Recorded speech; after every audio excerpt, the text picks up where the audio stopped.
19대 대선 공식 선거운동이 오늘 자정을 기해 대단원에 막을 내립니다. 후보들은 저마다 유종의 미를 거두기 위해 전국을 돌며 마지막 유세에 온 힘을 쏟고 있습니다. 최민희 민주당 선대위 언론특보, 이서구 한국당 홍준표 후보 공보특보, 장진영 국민의당 선대위 대변인, 박정아 바른정당 선대위 비서실 부실장, 이만솔 정의당 선대위 부대변인 5분 모셨습니다. 어서 오십시오. 네, 안녕하세요. 말씀드린 것처럼 이제 8시간 후면 공식 선거운동 기간이 종료가 됩니다. 각 후보들 말 그대로 진인사 대천명의 심정으로 기다리고 계실 것 같은데 후보들의 마지막 변을 짧게 들어보시겠습니다. 모두가 투표로 대한민국을 우뚝 세워주십시오. 주변 사람 모두를 투표혁명에 나서게 저녁 8시 정각까지 힘을 모아주십시오. 기적의 투표율, 압도적 득표율이 대한민국의 새 시작을 여는 힘입니다. 친북 세력이 대북 정책을 결정하고 민노총이 경제 정책을 결정하고 역사부정 정교조가 교육을 망치는 나라 막아내겠습니다. 좌파가 무너뜨린 자유대한민국의 기초를 다시 세우겠습니다. 저는 저의 승리를 확신하고 있습니다. 국민의 승리를 확신하고 있습니다. 과거와 미래의 대결입니다. 저는 미래가 승리할 것을 확신합니다. 국민이 이깁니다. 미래가 이깁니다. 안철수가 이깁니다. 누구나 행복한 나라를 원하신다면 국민 여러분의 손으로 선거혁명, 정치혁명을 만들어 주십시오. 희망의 미래를 열고 싶으시다면 기적의 역전 드라마를 만들어 주십시오. 제 뒤에 서 계신 국민 여러분의 성원으로 기적의 역전 만루 홈런을 쳐내겠습니다. 지난 5개월간 촛불을 든 시민들의 승리를 위해 젖 먹던 힘까지 다해 달려왔습니다. 내일 투표 마지막 순간까지 새로운 대한민국을 절실히 필요로 하는 분들과 함께 할 것입니다. 이 땅의 모든 고단한 사람들의 삶을 바꾸는 대통령이 되겠습니다. 공식 선거운동을 마무리하는 각 후보들의 이야기를 짧게 들어보았는데요. 사실 오늘 저녁 마지막 집중 유세를 마무리하게 되는데 어떤 메시지를 남길지가 주목이 됩니다. 먼저 더불어민주당 문재인 후보 오늘 저녁 광화문에서 또 강남에서 유세를 펴기로 했는데 어떤 메시지로 좀 해석을 해야 될까요? 일단 이번 대선은 촛불 대선입니다. 최순실 국정농단 세력에 의해서 헌법이 부정되지 않았습니까? 그래서 대통령 탄핵이라는 미증유의 사태 우리가 겪었습니다. 그래서 광화문은 촛불 대선을 만든 촛불 시민 정신의 상징이기 때문에 광화문에서 마지막 유세를 하게 된 것이고요. 아울러서 그 광화문하고 인접해 있는 서울광장은 또 태극기 시민들이 모여서 집회를 하던 곳입니다. 그래서 저희 문재인 후보는 촛불 시민 정신을 받들고 그리고 태극기 시민들의 아픔을 껴안으면서 진정한 국민통합 대통령이 되겠다는 의지를 밝히실 생각이고요. 이제 강남 쪽으로 가서 젊은 층과 그리고 상대적으로 중산층이 많이 이제 계신 곳이니까 중산층을 더 튼튼하게 하시겠다. 그리고 젊은 층과 더 소통하고 교감하겠다. 통합 대통령이 되겠다는 메시지를 내실 계획입니다. 자유한국당 홍준표 후보는 이른바 부산과 서울을 잇는 경부선 유세를 마치고 대한문에서 피날레를 장식한다고 하던데 어떤 의미인지요? 그렇게 할 겁니다. 아주 전통적이고 강력한 그 국가, 애국 시민들이 아주 몰려 있는 지역입니다. 지금 크게 우리는 두 가지입니다. 하나는 강력한 안보, 또 하나는 강력한 성장 엔진을 회복시켜야 된다는 거 두 가지입니다. 이 북에 대해서 돈을 주고 구걸하는 외교로 평화를 정착시킬 수도 없고 우리의 목숨을 담보받을 수도 없습니다. 아주 북핵을 제거하는 강력한 힘에 의한 평화 정책만이 세계 역사적으로도 입증이 된 것이고 바로 미국이 그런 나라입니다. 그런 어떤 강력한 안보 정책을 해나갈 것이고요. 두 번째는 지금 촛불 세력이라고 했지만 촛불 세력의 주축인 3대 적폐 세력들, 종북 세력, 그리고 이 강성 귀족 노조, 그리고 전교조, 이 세 세력이 우리 국가 성장 엔진을 아주 심대하게 해쳤습니다. 우리 성장이 정체가 되어 있습니다.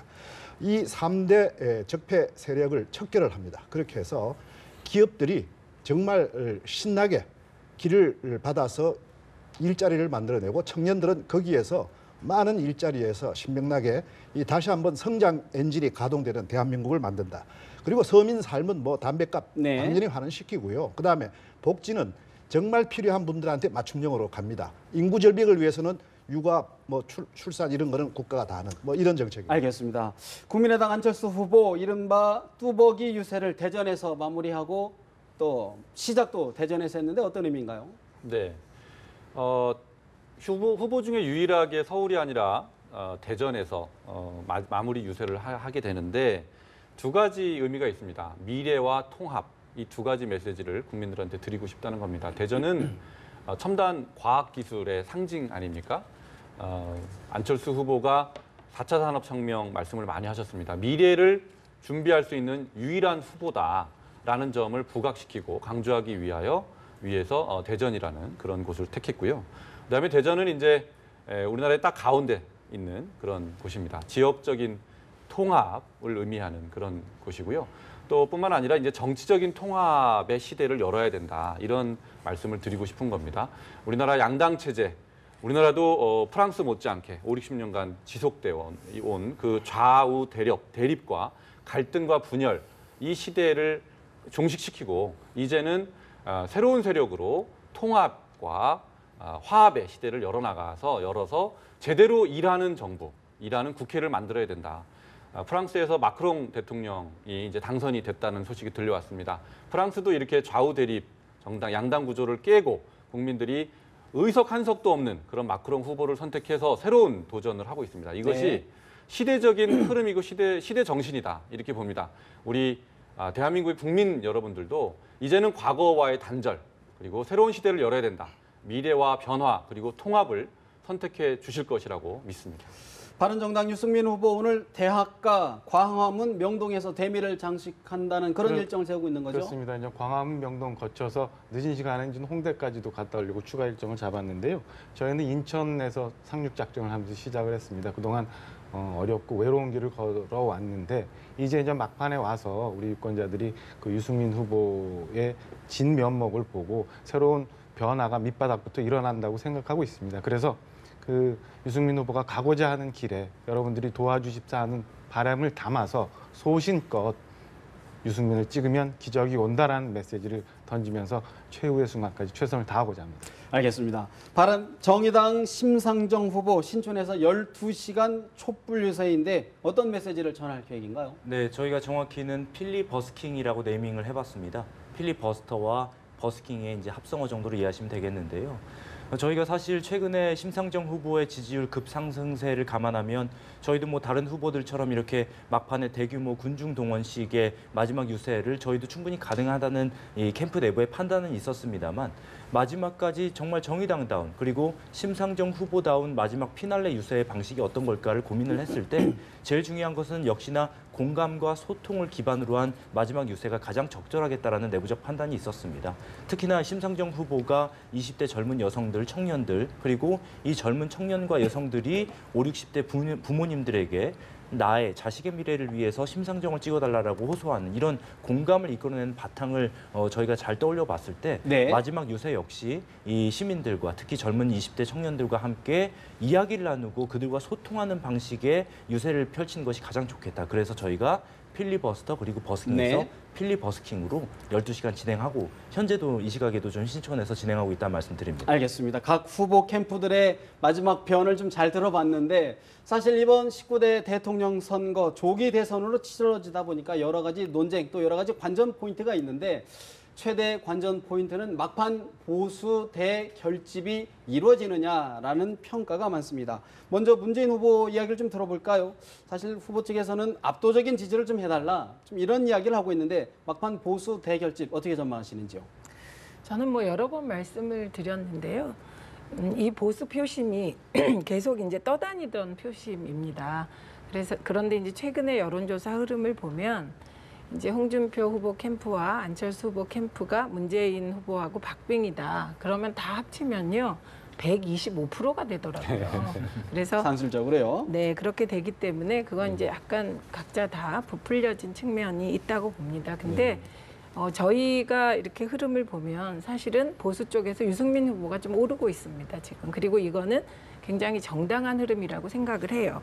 그리고 저는 이제 좀 아까 강력한 안보, 뭐 강력한 성장 엔진 말씀하셨는데 안보 얘기는 이제 좀 그만합시다. 왜냐하면 저는 심상정 후보든 유승민 후보든 안철수 후보든 문재인 후보든 홍준표 후보든 안보만은 다들 잘하시게 될 거라고 봅니다. 왜냐하면 잘 안 하면 나라가 큰일 나기 때문에 그 부분은 힘을 모아서 다 같이 잘 하시고요. 예. 그리고 이제 저는 막 그 보수표가 홍준표 후보로 일시적으로 결집을 했다가 이제 뭐 좀 하향세라고 보는데요. 그 이유는 지금 말씀하시는 게 종북 세력 누구 말씀하시는 겁니까? 그리고 강성 귀족 노조 언제까지 그렇게 콕 찍어가지고 뭔가 주적을 만들어서 주적 막 비난하는 정치 언제까지 하실 겁니까? 그리고 정교조가 무슨 나라를 망칩니까? 정교조가 뭐 절대선은 아니겠지요. 그러나 특정 집단을 콕 찍어서 3대 적폐, 최순실 국정농단 세력은요. 헌법을 좀 센 표현 쓰자면 유린한 거 아닙니까? 그래서 네. 대통령을 탄핵까지 시킨 거잖아요. 사실 대통령 보호도 못한 정당 아닙니까? 구새누리당이. 그런 측면에서 보수 대결집은 예, 그래서 저는 보수 대결집이 홍준표 후보로 일어나지 않을 거고요. 예. 난다면 참 아닐 겁니다. 그런 일은 없을 것 같아요. 것이다. 네. 홍준표 후보 측에서는 지금 이미 양강구도로 가서 골든 크로스로 향하고 있다 이렇게 이야기하고 있는데 판세 어떻게 보고 계신지요? 예. 지금 뭐 종북 세력, 강성 귀족 노조, 정교조 말씀을 반박을 하셨는데 이미 많이 말씀드렸기 때문에 짧게만 말씀드립니다. 그동안에 문재인 후보가 이 대선 과정에서 한 이야기들 아주 많이 있지요. 공산화의 희열을 느낀다. 그다음에 물어보고 결정을 한다. 보수를 괴멸한다. 이거 친북, 종북 아닙니까? 그 네. 사실을 가지고 딴 이야기 하시면 안 됩니다. 강성 귀족 노조, 이 귀족 노조 때문에 얼마나 많은 기업들이 폐쇄가 되고 그다음에 정지가 되고 수많은 노동자들, 근로자들이 일을 못하고 그 강성 귀족 노조가 오히려 비정규직을 정규직으로 받지 않고 이렇게 해서 일자리를 뺏어가기 네. 실증적으로 나타나는 겁니다. 그래서 많은 분들이 거기에 대해서 환호를 지금 질문은 적절해야 된다. 그런 골든 이야기고요. 크로스에 대해서 여쭤봤습니다. 어떻게 그다음에 생각하시는지요? 지금 그 홍준표 캠프는 대단히 뜨겁습니다. 지금 영남부터 충청권, 수도권까지 굉장히 많은 사람들이 지금 투표를 하려고 대기하고 있습니다. 그동안의 짧은 기간 때문에 가족들하고 그동안의 적폐에 대해서 설명도 하고 이게 어떻게 해서 세운 나라인데 이렇게 성장이 훼손됐느냐 이런 설명도 하면서 지금 대단히 뜨겁고 결국은 지금 거의 근접해서 역전 직전에 있다. 예. 안철수 후보 측에서는 문안 양강구도다 또 이렇게 이야기를 하고 있는데 동의하시는지요? 그러니까 이렇게 뭐 골든 크로스가 일어났다 이런 것들은 사실은 저는 굉장히 주의해야 되는 발언이라고 생각합니다. 그런 거는 근거 없이 그런 얘기하는 거는 허위 사실이 됩니다. 그러나 그 각 정당별로 희망 사항이 있고 예상을 얘기하는 거는 뭐 저는 그런 건 그렇게 해야 된다 이렇게 보는데 저희는 그 지금 양강 구도가 지금 만들어지고 있다 이렇게 보는데요. 왜냐하면 그 지금 홍준표 후보가 바른정당을 나온 그런 12분을 다 받아들였습니다. 그러면서 이제 친박 세력들에 대한 친박 의원들에 대한 징계를 다 풀고요. 그다음에 이제 홍준표 후보가 계속 얘기하는 종북 좌파 얘기가 계속 다시 나오고 있어요. 종북이란 말은 요새 안 하지만 뭐 친북 좌파 이렇게 바꿔가지고 말씀하시고 있고 또 문재인 후보께서는 본인은 뭐 통합을 간혹 말씀하시기도 하지만 어쨌든 본인이 횃불로 보수 세력 극우 세력을 불태우자 이런 말씀을 먼저 하시고 그걸 받아가지고 뭐 송영길 선대본부장을 비롯해서 또 서른 의원께서는 안철수 후보를 찍는 사람들은 마시간 사람들이다 이런 막말도 하시고 또 그 가짜 뉴스 본부장이라고 하는 분은 네네. 또 뭐 PK를 적폐 집단이다 이렇게 얘기를 하고 폐륜 집단이다 이렇게 얘기를 하고 이런 이제 막말 싸움이 시작이 된 거예요 이 두 예. 당에. 이런 걸 보고 국민들은 야, 저거 이제 탄핵 이전으로 돌아갔구나, 돌아가게 생겼구나라는 경각심을 가지게 된 겁니다. 예. 홍준표 후보가 그 경각심을 불러 일으켜 내셨고요. 이런 분위기 속에서 국민들은 이제는 과거로 돌아가서는 안 되겠다, 이런 자각을 하게 된 겁니다. 예. 그거는 뭐 보수 세력뿐만 아니라 중도 합리적인 진보 세력 전부 다 그런 생각을 하게 되셨다, 이렇게 보고요. 그래서 이제 안철수 후보를 대안은 역시 안철수 후보다, 이렇게 예. 생각을 하시게 될 거다, 이렇게 어쨌든 봅니다. 후보의 분포들을 보면 홍준표 후보, 안철수 후보, 유승민 후보 이렇게 보수 후보가 지금 3명으로 좀 갈려 있는 상황인데 바른정당에서는 어떻게 보고 계시는지요? 글쎄요, 저 깜깜이 기간 동안 그 전에 사실은 지금 뭐 짧은 선거 기간이지만은 그래도 과거 선거와 달리 많이 그래도 새로 변화된 선거 문화를 많이 보여주고 있었는데, 깜깜이 기간 동안에 옛날의 구태들이 좀 나오는 것 같아요. 이렇게 거대 정당 속에서 뭐 이 가짜 뉴스도 나오고 여론을 조작하는 얘기도 나오는데 굉장히 유감스럽고 국민들께도 송구한 마음인데요. 예. 그 과거 그 몰표하는, 그다음에 이 볼모자비식 하던 그 보수의 표심은, 보수라고 뭐 표현하기도 좀 부끄럽습니다. 수구라고 표현하는 게 맞을 것 같은데, 그 표심이 이미 다 표출이 됐다고 보고요. 부동층으로 남아있던, 그동안 방황하고 있던 나머지 건전한 보수층들이 각 당 판세 분석, 뭐 저희 자체 분석 뭐 이런 것도 예. 해서 보면은 그 유승민 후보 쪽으로 많이 몰리고 있는 거를 저희가 체감하고 있습니다. 유승민 후보는 그러면 2자릿수 득표 가능하다고 전망하십니까? 저희는 충분히 가능하다고 보고요. 그거는 예. 유승민 후보가 만들어낸 것도 아니고 국민들이 지켜주고 국민들이 만들어준 거라고 보고 있기 때문에, 그리고 건전한 보수층은 이번 대선 결과뿐만 아니라 그 예. 후에 있을 정치 상황까지도 다 고려해서 아주 현명하고 현명한 판단을 해서 투표를 해주실 거로 믿고 보수 있습니다. 표심에 대해서 제가 질문을 드렸는데 진보 표심은 어떻게 분석하고 계십니까? 정의당 이야기 좀 들어봐야 될 것 같은데. 네, 이번 대선에서 굉장히 유의미하게 봐야 될 부분이 국민들께서 3가지를 지금 퇴출을 시켜주고 계십니다. 첫 번째는 낡은 색깔론, 두 번째는 사표론, 이 위기 마케팅 조장하는 것, 그리고 세 번째가 지역주의에 기반한 이 선거 풍토, 정치 문화 이런 것들을 3가지를 퇴출시켜주고 계신데요. 그거에 따라서 저희 정의당과 심상정 후보가 굉장히 많은 국민들로부터 새롭게 조명을 받는 선거여서 의미가 더하다고 볼 수 있겠습니다. 특히나 아까 제가 첫 말씀에서도 드렸습니다만 20대 여성들이 심상정 후보를 신촌이나 이대, 성신여대 이런 젊은 대학가에서 많은 20대 여성들이 심상정 후보를 보자마자 와락 껴안으면서 눈물을 터뜨리고 합니다. 그러면서 우리 50대, 60대 어머니들, 아버지들께 이제 전화를 해서 아들의 미래를 위해서, 딸의 미래를 위해서 기호번 심상정을 찍어달라고 얘기하는 게 이번에 낡은 지역주의와 색깔론 그리고 사표론 이런 것들을 다 과거의 물결로 흘러보내고 있거든요. 저는 이렇게 말씀드리고 싶습니다.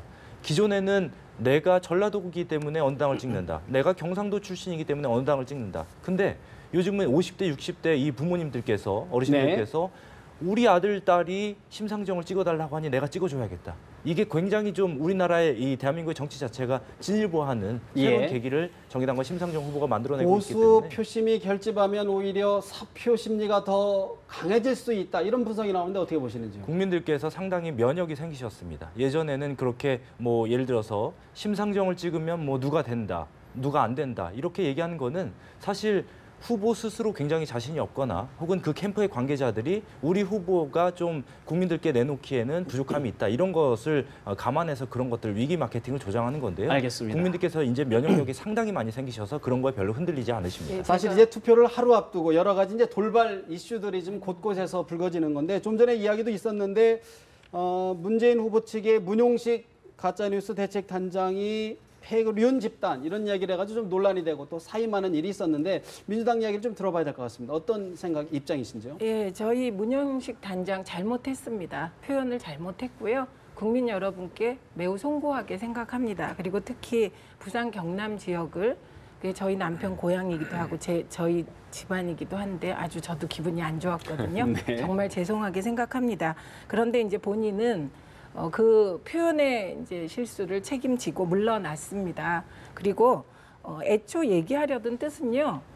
홍준표 후보 폐륜 후보라는 말을 하려고 했다는 겁니다. 근데 제가 대단히 송구하지만 폐륜 후보라고 하게 된 이유는 26년 동안 장인을 집에도 못 오게 하고 또 용돈도 장모에게만 주고 또 제 입으로는 올릴 수 없는 표현으로 장인을 표현하고 이런 것을 폐륜 후보라고 얘기하려고 했다는 거고요. 예. 그래서 집단이라는 표현은 대단히 잘못된 것으로 본인도 인정했고요. 그거보다 저 여쭙고 싶은 게 있는데요. 지금 표현을 잘못하셨어요. 극우 보수 괴멸론은 문재인 후보가 한 말이 아니죠. 이해찬 총리가 하신 말씀입니다. 그리고 저희 후보가 하신 말씀은 촛불이 가짜 보수를 횃불로 태워버리자고 하셨습니다. 그다음에 우리 요 두 분의 그 인식은 뭐가 있냐면 지금 최순실 국정농단을 동조하거나 비호하거나 막지 못한 세력이 있습니다. 그런데 그 구새누리당 중에 반성한 세력이 있고요. 그렇지 않은 세력이 있는 겁니다. 그리고 또 반성 안 한 세력 중에 아직도 탄핵에 반대하는 분들도 있는 겁니다. 그래서 저희 인식은 뭐냐면요. 진짜 보수와 가짜 보수를 이번에 국민들께서 구분해 주십사 하는 요청이고요. 예. 또 하나 여쭤보는데 지금 문재인 후보를 종북 세력이라고 하신 겁니까? 친북, 종북, 종북성도 잠깐만요. 될 수가 있는 여러 가지 정확히 과거의 은행이 있는 말씀하세요. 겁니다. 정확히 말씀하세요. 지금 제1야당의 대통령 후보를 좀 아까 종북 세력이라고 규정한다고 하셨지요? 그를 지금 그렇게 말씀하시는 겁니까? 포괄적인 더민주당이라든지 강성규정노조 종북 세력을 포괄적으로 표현하는 겁니다. 예. 아니 종북 세력이라고 생각하시냐? 요거에 답해 주십시오. 네, 종북 세력이라고 전반 아까 그 안에는 말씀하셨잖아요. 종북 세력들이 의사가 있습니다. 아닌 것 같고요. 예. 네, 종북 세력들이 있습니다. 그 안에는. 종북 세력 그거는 누가 별도로 있습니까? 한번 우리가 아니 이 토론을 자리에서 하시죠. 말씀하세요. 종북 세력 누가 있습니까? 우리 당에. 종북 세력들 많이 있지요. 누가 많이? 아마도 얼마나 많이? 누굽니까? 촛불 세력에도 많이 들어왔지요. 알겠습니다. 이 그리고 그 부분은 촛불 사실 세력을 이야기를 하고 있지 지금 그게 않습니까? 아니고요. 확인할 수 없는 논쟁이기 때문에 아니 예, 저는 충분히 말을 이해하실 잘못하셨으면 사과해야지. 제1야당의 대표이셨고 문재인 후보가 촛불 세력, 촛불 민심을 다 안겠다고 했습니다. 촛불 세력 안에는 종북 세력들이 분명히 있었습니다. 거기에 북의 구호가 난무를 했습니다. 그걸 안겠다고 하시지 네, 않았어요? 거기서 그렇게 촛불을 모욕하시면 안 되죠. 그러니까 지금 홍준표 후보가 계속해서 국민들에게 홍준표 후보의 실제 워딩보다도 더 지지율이 빠진 이유가 그거고, 지금 촛불을 그렇게 모욕하시는 거는 지금 연인원이 1,600만, 1,700만, 거의 2천만 가까이, 국민의 절반 가까이가 광장에서 나라를 바로잡자고 얘기를 하셨는데 거기에 대해서 계속 이렇게 예. 촛불에 종북이 있다, 친북이 있다 이렇게 모욕하시는 아마도 거는 굉장히 잘못 말씀하시는 겁니다. 그거는 사실관계인데, 돌고 말씀하시죠. 사실관계인데 그거는 아마 태극기 세력의 어떤 횟수별로 보면은 더 많을 겁니다. 알겠습니다. 숫자는 그렇게 이야기하시면 안 국민의당 되고. 보시고. 시장을 네. 그렇게 막판에 하실 그다음에 아니 잠시만요. 색깔론 이야기하시면 다른 특이에요. 잠깐만요. 기회 드리겠습니다. 아니 기회 드리겠습니다. 공평하게 하시죠. 색깔론 공평하게. 기회 드리겠습니다. 한마디만 할게요. 색깔론 이야기를 하시는데 색깔론은 근거가 없이 이야기하면 색깔론입니다. 북이 포격을 해오고 천안함 침몰을 하고 이런 상황에 북핵을 자, 하고 알겠습니다. 수장을 하겠다고 하니까 정도가 이게 어떻게 하시고. 색깔론인가요? 발언이 있었다. 예. 예. 아니 그런 말씀하시면은 자꾸 공격만 당하시게 돼요. 아니, 공격- 경남 도당 디지털 공격이라뇨? 위원회가 1번, 3번 앞에 인공기 붙여놓고 홍준표 앞에 하면 태극기 붙여놓고 이런 전단 뿌리고 그런 거는 이게 대체 지역적으로- 그게 그렇죠. 색깔론 예, 예, 아니에요. 예. 그런 건 그- 지역적으로 자, 잘못한 거죠. 홍준표 그런 지역적인 그건 이야기를 잘못했다고 하죠. 그래도 인정하시네요. 지역적인 얘기죠. 자, 홍준표 후보가 폐륜 후보라는 거는 뭐 저희 당 입장이기도 합니다. 그러나 막판에 이제 돌발적 이슈들이 불거지는 것 가운데는 문재인 캠프의 문제도 지금 계속 나오고 있어요. 아까 말씀하신 그 폐륜 집단이라고 PK 국민들 말씀하신 거에 대해 사과하시니까 그건 다행인데요. 오늘 그 민주당이 불법 선거사무소를 여의도에 설치했다가 선관위에 적발되는 그 안에 보니까 뭐 문재인 후보 이름으로 수백 장의 임명장이 이렇게 화면에도 나오고 했는데 공식 접수된 사안인가요? 예, 오늘 보도가 됐습니다. 선관위에서 적발을 했고요. 예, 그게 보도가 됐습니다. 이제 불법 선거사무소. 그거 이건 저 맞아요. 아는 사안인데요. 네, 좀 그래서 이따 답변 뭐 드릴게요. 이런 이게 이제 민주당도 사실은 이런 이제 불법적인 행태들을 이제 자꾸 하는 게 드러나고 있는데 이런 것들은 정말로 이것도 적폐죠. 그렇지 않습니까? 적폐 청산을 그렇게 말씀을 하시지만 사실은 본인도 그렇게 적폐들이 많이 있잖아요. 네. 그래서 그런 것들은 본인들도 빨리빨리 사과를 하고 인정할 거 인정하고 아까 좀 이따 이제 말씀하겠지만 특별히 그 문준용 건 관련해서 예. 가장 대표적인 적폐 행태다. 오늘 그 민주당 말씀을 좀 이따 이제 쪽에서는 말씀하시죠. 가짜 증인, 가짜 인물을 내세웠다. 그건 좀 이따 이제 말씀을 좀 이따 하시죠. 제가 말씀해 그거 답변을 드릴까요? 불법 예, 선거사무소요? 선거 과정에 그 불법성이 의심되는 일이 벌어진 거죠. 그래서 선관위가 지금 조사 중인 사안입니다. 이게 보도가 된 사안이고요. 조사 결과에 따라 그거는 저는 뭐 아주 합법적으로 처리되길 바라고요. 예. 마찬가지로 사실은 국민의당 안철수 후보는 차떼기 이미 3군데나 경선 과정에서 고발되셨잖아요, 선관위에. 그것도 적폐 인정하시죠? 아, 물론입니다. 그걸 네, 잘못한 그래서- 거는 저희가 분명히 엄히 처벌하겠다. 이렇게 네, 말씀을 그래서 하고 그 있습니다. 부분은 네. 합법적으로 법과 원칙에 따라 저희가 알겠습니다. 그 부분은 처벌 정리를 달게 해보고요. 받겠습니다. 근데 그렇게 하시면 참 좋아요. 저는 그렇게 이게 저는- 맞는 태도라고 보고요. 네. 근데 계속 개인적인 일탈이다 이렇게 이제 변명을 하시는 태도가 계속 반복돼 온 거에 대해서 제가 누구에 대한 말씀을 드리는 개인적인 거예요. 일탈이라는- 누가 개인적인 지금 개인적인 아니, 일탈이라고 지난번에 얘기하는 우석대 네, 그 네. 150명 아니 그것도 조사하시면 되는 거고요. 아니 그렇게 말씀하시면 좋은데 그때도 이제 누가 개인적인 그랬는데요? 일탈이다 이렇게 오히려 말씀. 지금- 바른정당 이야기 들어보겠습니다. 서로 토론하면서 그 너무 마이크를 많이 장악하는 것도 시청자들이 다 보시고 그것도 적폐예요. 내일 맞아요. 내일 투표하는데 다 적폐예요. 반영할 겁니다.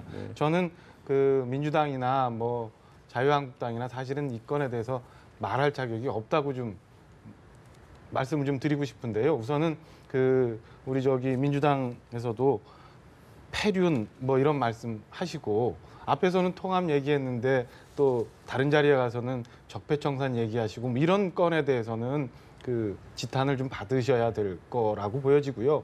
자유한국당 좀 전에 뭐 저희 이서구 특보님이 진심으로 말씀하시는 건 아니고 선거 과정에 후보를 옹호하기 위해서 하신 말씀이라고 저는 판단하고 싶습니다만은 그런 식의 인식이 지금 보수를 망가뜨리고 있고 괴멸시키고 있다고 보고 있습니다. 어떤 부분을 말씀하시는 거예요? 그러니까 나중에 답변 드릴게요. 예, 어떤 그러니까 부분? 뭐 마저 제가 말씀을 드리고요. 예, 예. 그래서 저는 그 우리 아까 최민희 의원 말씀 주신 것처럼 대통령이 잘못해서 헌정이 중단됐고 나라가 이렇게 됐고 지금 조기 대선을 하고 있는 거잖아요. 이 건에 대해서 인정을 하고 네. 그다음에 다시 새롭게 그 보수의 싹을 틔워서 나가려고 해야지 무조건 나만 옳다라고 얘기하면서 유권자들을 볼모잡이하고 하면은 저희 네. 대한민국이 보수와 진보의 양날개로 날아야 건전하게 잘 갈 수 있는데 보수가 망가집니다. 이 건에 대해서 최근에 저는 유권자들이 국민들이 판단하고 돌아오신다고 보고 있습니다. 예. 네, 오늘이 19대 대선 투표 하루 전날이기도 합니다만 어버이날입니다. 근데 이제 우리 장인에 대해서 이렇게 참 입에 담기 어려운 말씀들 이런 것들이 국민들에게 원내 2당의 후보를 통해서 이렇게 좀 전파되고 이런 것들에 대해서 참 마음이 아픕니다. 저도 이제 장인 장모 저희 부모님께 정치권의 한 사람으로서 부끄러운 모습이라고 생각이 들고요. 그런 것 같습니다. 이 선거가 막바지에 되니까 참 국민들께서 볼썽사나운 모습들이 자꾸 연출이 되는데 저는 뭐 어버이날 관련해서도 어떤 후보는 좀 국민들을 마음 아프게 하고 어르신들 마음 아프게 하는 모습들을 보이고 있지만 저희 심상정 후보 저는 좀 꾸준히 이 저희 후보에 대한 포지티브한 얘기를 좀 마무리 계속 드리겠습니다. 많은 후보들이 어버이날 맞아서 메시지도 내고 하고 있습니다만 단순한 립 서비스 수준에 그치는 것이 아니라 정말 심상정 후보는 선거 초기부터 마지막까지 정책 공약에 집중을 하면서 예. 어버이날 관련해서도 단순히 우리 어르신들 잘모시겠다 이 정도 수준이 아니라 마지막까지 정책 공약을 발표하면서 어르신들을 편하게 모실 수 있는 그런 대한민국 만들겠다는 의지를 표명했다. 알겠습니다. 이런 걸 국민들께서 잘 알아주시면 참 가열된 감사하겠습니다. 분위기를 좀 근데 답변을 좀 낮춰주셔서 들어보시죠. 좋고요. 잠깐만 그럼요. 이슈를 좁혀서 딱 두 가지만 짚어보겠습니다. 하나는 아까 문준용 씨 대학원 동료 증언을 놓고 민주당에서 문제 제기를 했는데 그 부분 국민의당 이야기를 좀 들어보고요. 그다음에 앞으로 자유한국당 이야기도 좀 짚어보겠습니다. 문제 제기를 먼저 정리를 하시고 제가 답변을 하는 게 낫지 않을까요? 어떨까요? 문제 제기는 예를 들어서 그 증인으로 내세운 부분이 가짜다, 허위다라는 그럼 주장입니다. 제가 곧바로 답을 하겠습니다. 그 부분은 민주당이 크게 헛다리를 짚은 겁니다. 가짜 증인이라는 겁니다. 그러니까 우리 국민의당에 파슨스 스쿨 출신 두 분의 제보가 저희가 확보가 됐습니다. 그분들이 저희가 찾아낸 게 아니고요. 마지막 TV 토론에서 문재인 후보가 홍준표 후보의 질문에 대해서 우리 아들은 실력을 갖추고 들어갔다. 이렇게 답변한 거에 대해서 그 진실을 알고 있는 분들이 저희한테 연락을 주신 거예요. 그래서 이제 저희는 알게 된 건데 그분들은 파슨스 스쿨입니다. 출신입니다. 네, 문준용 씨하고 동문입니다. 예. 그런데 지금 민주당에서는 저희는 동료라고 얘기를 했습니다. 그런데 2008년도에 문준용 씨랑 같이 파슨스 스쿨에 들어간 동기들이 6명인데 그 6명을 기준으로 해보니까 아무도 없더라. 네. 한국에 있는 사람이 뭐 문모 씨 자기 혼자인데 자기는 인터뷰를 한 사실이 없다. 이렇게 반박을 하면서 가짜 증인이다 이렇게 얘기를 하는데 동문이다. 완전히 헛다리를 짚은 거예요. 저희는 동기라고 얘기한 사실이 없고요. 그분들은 예. 동기가 아닙니다. 동문이다. 남자분, 여자분 한 분씩이고요. 그러니까 헛다리를 짚고 뭐 이렇게 알겠습니다. 공격을 하시는 거예요. 어떤 이야기인가요? 지금 정말 말씀 잘하셨습니다. 근데 우선 국민들께 시청자들께 되게 송구하게 생각합니다. 선거를 하루 앞둔 이 중요한 시간에 이런 얘기를 하고 있다는 게 너무 부끄럽습니다. 제가 그래도 어떡합니까? 죄송하지만 그 반론을 드리겠습니다. 우선 동문들도 잘 몰랐던 얘기들을 어떤 동문이죠? 그러니까 동문들도 잘 몰랐던 어떤 동문? 그 동문을 제가 말을 정확하게 할까요 말까요? 아니, 이 얘기 정확하게 좀 그만할까요? 해주세요. 네, 잠깐 듣고 예. 예, 2008년에 같이 문준용과 공부했던 6명도 모르는 내용을 네. 워낙 문준용 씨가 입이 무겁다. 이건 뭐 모든 친구들이 증언을 하는 거 아닙니까? 모든이요? 예. 네, 친구들이 증언. 예.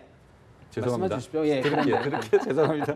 제가 최 의원님 되게 좋아하는데 죄송합니다. 네. 아, 그런데 네. 이 동문이라는 분들이 어떻게 알았느냐. 그리고 이분들이 증언한 내용을 보면 말이 안 되는 게 너무 많이 있습니다. 예. 우선 뭐가 말이 안 되냐면요. 예. 당시에 문준용 씨가 들어갔던 건국대 디자인 학부 있잖아요. 시각 디자인 학부가 나오나 마나한 학교다. 이렇게 말한 내용이 인터뷰에 있습니다. 그래서 건국대 당시 동문들이 어떻게 그런 말을 하냐. 그래갖고 성명사안에 그 내용이 포함되어 있습니다. 요지는 건국대 시각 디자인 학부가 나오나 마나한 학교니까 파슨스에 가기 위해서 경력이 필요해서 고용정보원에 갔다는 파슨스에서 고용정보원 경력을 인정을 하겠습니까? 그리고 무엇보다 국민의당은요. 그동안에 문준용 가지고 너무 거짓말을 많이 하셔가지고 우선 첫째, 권 여사 구청권 완전 거짓말이었죠. 이거는 얼마나 나쁘냐면요. 안철수 후보가 시간이 없어서 좀 요지만 정리해 주시면 좋을 것 같습니다. 예. 저 다른 발언 안 해도 네네. 괜찮습니다. 이건 그냥 넘어가면 예. 정말 가짜 뉴스에 속으실까 봐 예. 제가 해야 되겠습니다. 죄송합니다. 권 여사 구청권은요. 주말에 안철수 후보가 봉화에 가서 미래와 통합을 얘기하는 사이 당에서는 권 여사 구청권 거짓 뉴스를 만들었습니다. 고용정보원에 특혜 들어갔다고. 저희가 아무리 찾아봐도 권 여사 친척이 고용정보원에 들어간 적이 없어요. 어떻게 문재인 후보를 흔들라고 서거한 대통령의 영부인까지 끌어들이십니까? 예. 말이 됩니까? 그다음에 두 번째 139번 응시자 참여정부 차관급 인사 친척이라고 또 폭로하셨죠? 이거 근거 못 대셨잖아요. 그다음에 고용정보원 감사 말씀하셨는데 오모 씨 MB 대선 캠프 특보였잖아요. 네. 그래서 MB 낙하산으로 감사되신 분 아닙니까? 그런 맞아요. 예. 예, 여러 맞죠? 문제가 있었다라는 주장. 예, 저희도 그다음에 시간이 검사 충분치 않기 아들의 때문에. 증언이 예, 있었는데 시간을 좀 혼자 너무 쓰시네요. 예, 예. 그런 아니 좀 충분한- 들어보시죠. 다른 발언 안 하신다고 하니까. 아닙니다. 그래서 그럼 중단해 주세요. 예, 예. 그래서 저는요 어쨌든 그래서 이런 중요한 사안을 준비하는 국민의당이 너무 급해서 막 던지셨고 대선 바로 앞두고 이러시면 안 알겠습니다. 됩니다. 국민의당 반론 짧게 듣고 다른 질문 드리겠습니다. 제가 가장 안타까운 것은 이 문제의 핵심은 문준용 씨가 고용정보원에 들어간 과정에서 제기된 여러 가지 의혹이 있습니다. 거기에 대해서 정면으로 반박을 하셔야 되는데 다 밝혔어요. 지금 자, 그것도 아니, 할 수 들어보세요. 있습니다. 저 할 수 들어보세요. 있습니다. 자, 지금 건국대 동기들은 전혀 여기에 관련자들이 아닙니다. 그러니까 그걸 들이대시면 그거는 적절치 않은 것이고요. 지금 파슨스 스쿨 그 동료의 증언을 보면 저희도 얼마나 이거는 충분한 사실은 신빙성을 가지고 의혹을 있다. 제기하는 예. 입장에서는 가장 네. 당선 가능성 높은 사람한테 예. 이건 사실은 자기 여러 가지 사회적인 지위를 걸고 하는 겁니다. 그런데 예. 참여정부 시민사회 수석의 딸이 은행에 들어갔다라는 내용이 알겠습니다. 거기서 나온 거예요. 이 저희도 부분은 몰랐어요. 시청자 유권자들이 판단할 부분은 좀 남겨두시고요. 참여정부 예, 시민사회 예, 수석의 아니, 딸은 근데 또 누굽니까? 저희도 좀 예. 정리를 저희도- 하셔야 될 것 같습니다. 예, 정리를 좀 저희도 정리 할게요. 안 하시면 정리를 좀 이게 할게요. 여기서 어떤 네, 정리를 좀 결론을 내릴 적이 예, 아니었고요. 알겠습니다. 정리하겠습니다. 그러니까 아까 말씀하셨듯이 선거 전날까지 이런 말씀을 드리는 저도 자괴감이 있습니다. 그런데 그럼 하지 이게 마십시오. 굉장히 중요한 최종 발언 사안이고 때 말씀 기회 드리겠습니다. 문재인 후보가 대통령이 되시면 정권 초기에 이게 국정조사가 발동돼서 국정이 제대로 운영될 수 없는 알겠습니다. 그런 문제입니다. 그래서 털고 가야 된다. 알겠습니다. 그러기 최종 위해서는 발언 기회 문준용 드리겠습니다. 씨가 나와야 된다. 그런데도 안 나오고 있기 때문에 계속 이런 얘기가 나오는 예, 거예요. 예, 예. 이제 아니, 홍준표 저도 장인 마지막으로 얘기 좀 해보십시오. 좀 이야기를 하겠습니다. 아까 이 박 전 대통령의 헌정 중단 뭐 이런 이야기를 하고 헌법 적신 파괴 이렇게 이야기를 합니다만 헌재가 파면의 사유로 들은 건 형사 피의자로서는 당연한 권리를 가지고 그걸 헌법 적신 파괴라고 한 겁니다. 그래서 왜 그랬느냐? 이 촛불 시위의 위협 때문입니다. 그래서 이런 진실은 이제 홍준표 후보가 집권을 하면 진실을 가릴 겁니다. 그다음에 아까 문용식 가짜뉴스 대책단장이 부산 경남 지역을 폐륜 집단이라고 이야기했는데 죄송하다고 이야기를 했습니다. 그까지 끝났으면 좋았지만 2단계, 3단계 이런 게 있습니다. 사퇴를 하면서 홍준표 장인을 끌어들여서 물타기를 했습니다. 홍준표 장인은 그 결혼하기 전에 이 홍준표 그 후보를 탐탁지 않게 생각했다고 합니다. 그렇게 하니까 본인이 그렇게 돼서 밝혔듯이. 그러나 이분은 예를 다 했습니다. 나중에 돌아가실 때쯤에 모시고 저 임종도 하고 장례도 하고 아들이 있으면 다 했습니다.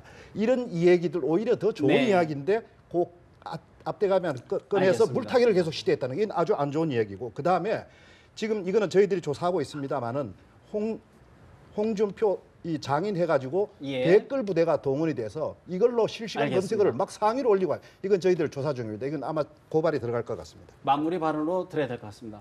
바른정당 마무리 예, 발언. 너무 귀한 시간을 아깝게 썼습니다. 시청자들이 보시고 판단하실 거라고 저희는 믿고요. 저희 얘기만 좀 하겠습니다. 아까도 말씀드렸지만 정말 어렵고 힘들게 왔는데 국민 여러분이 도와주셔서 지켜주셔서 왔습니다. 보셨다시피 그 막판에 오면서 좀 볼썽사나운 모습들을 그동안의 거대 정당들이 좀 보여주고 있습니다. 새로운 길 가고자 합니다. 국민 여러분만 보면서 새로운 길 가게 여러분들이 도와주실 것을 간곡히 부탁을 드립니다. 정의당은 어떤 말씀이신가요? 네, 짧게 말씀드리겠습니다.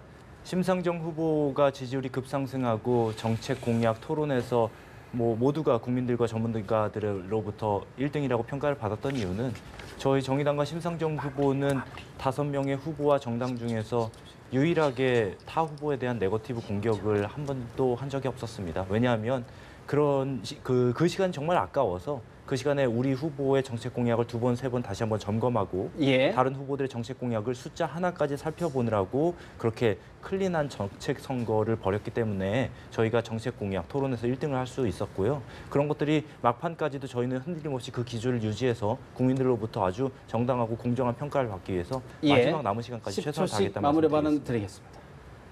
드리겠습니다. 네. 문재인 후보는 2012년 정치에 입문한 이후 언론과 기득권 정치 세력으로부터 무지막지한 흔들림을 당했습니다. 그 흔들림 속에서도 지금까지 올 수 있었던 것은 오로지 국민 여러분께서 문재인을 지켜주셨기 때문입니다. 문재인 후보 알고 보면 정말 괜찮은 사람입니다. 문재인 후보 마지막에 더 예쁘게 봐주십시오. 국민의당 마무리 발언해 주십시오. 예. 저도 이런 부정적인 얘기를 정말로 하고 싶지는 않았지만 절박한 마음으로 했다는 점 양해해 주시고요. 이제 정말로 걱정되는 것은 우리 대한민국이 여러 가지 외교적으로 경제적으로 어려운 상황입니다. 이제는 과거와의 그런 고리를 끊고 예. 이제는 새로운 미래로 나아가야 되는 것이고요. 안철수 후보만이 통합의 시대를 열어서 새로운 정치를 만들 수 있다. 이 점 예. 국민들께 호소드리고 싶습니다. 선거운동 시간이 많이 남지 않았기 때문에 각 후보들 하고 싶은 말씀들이 참 많으실 텐데요. 참 아쉬움 좀 사귀시고 사실 이제 대통령 선거 내일이면 국민들의 심판을 받고 선택을 받습니다. 진인사 대천명의 심정으로 기다려야 될 것 같습니다. 오늘 말씀 여기서 줄여야 될 것 같습니다. 지금까지 최민희 민주당 선대위 언론특보, 이서구 한국당 홍준표 후보 공보특보, 장진영 국민의당 선대위 대변인, 박정아 바른정당 선대위 비서실 부실장, 이만솔 정의당 선대위 부대변인 5분과 이야기 나눠봤습니다. 말씀 잘 들었습니다. 고맙습니다.